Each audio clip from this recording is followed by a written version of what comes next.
Comment il n'y a pas carton rouge ici? Comment l'arbitre il est pas allé revoir ça à la VAR? Je vous le dis les gars, je me cache pas derrière l'arbitrage. Le Real ne mérite même pas de gagner. Il méritait le nul. Il n'y a pas de souci, le Real joue mal, etc. Mais à un moment, il faut se poser aussi des questions. Là, l'arbitre il va pas voir. Là, pour cette main, les gars, le gars il a mis une patate dans le ballon, il a fait une sortie aérienne de gardien. Ils ont dit que le contact de Chouameni était une faute. Si ce contact de Chouameni c'est une faute, les gars, ça y est, faut arrêter les corners. En fait, il y a que des pénaltys.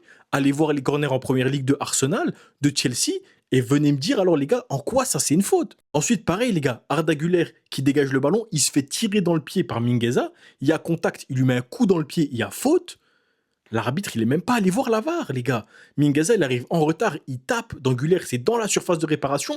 Dans un monde normal, il y a penalty. L'arbitre, il est même pas allé voir. Moi, comme je vous ai dit, les gars, je veux pas me cacher derrière l'arbitrage parce que le Real a été simplement nul. Il y a des raisons pour lesquelles on a pris un but. C'est pas l'arbitre qui nous a mis le but, c'est une raison. Mais faut être honnête, les gars. À un moment, comment c'est possible que l'arbitre, sur le genou de Chouameni, il va pas voir la VAR? Comment c'est possible que sur la main, ils disent ouais, Chouameni il fait faute? Mais c'est une dinguerie. Et surtout, comment c'est possible que Arda Güler il prend un coup de savate en pleine surface de réparation, il a pas sifflé?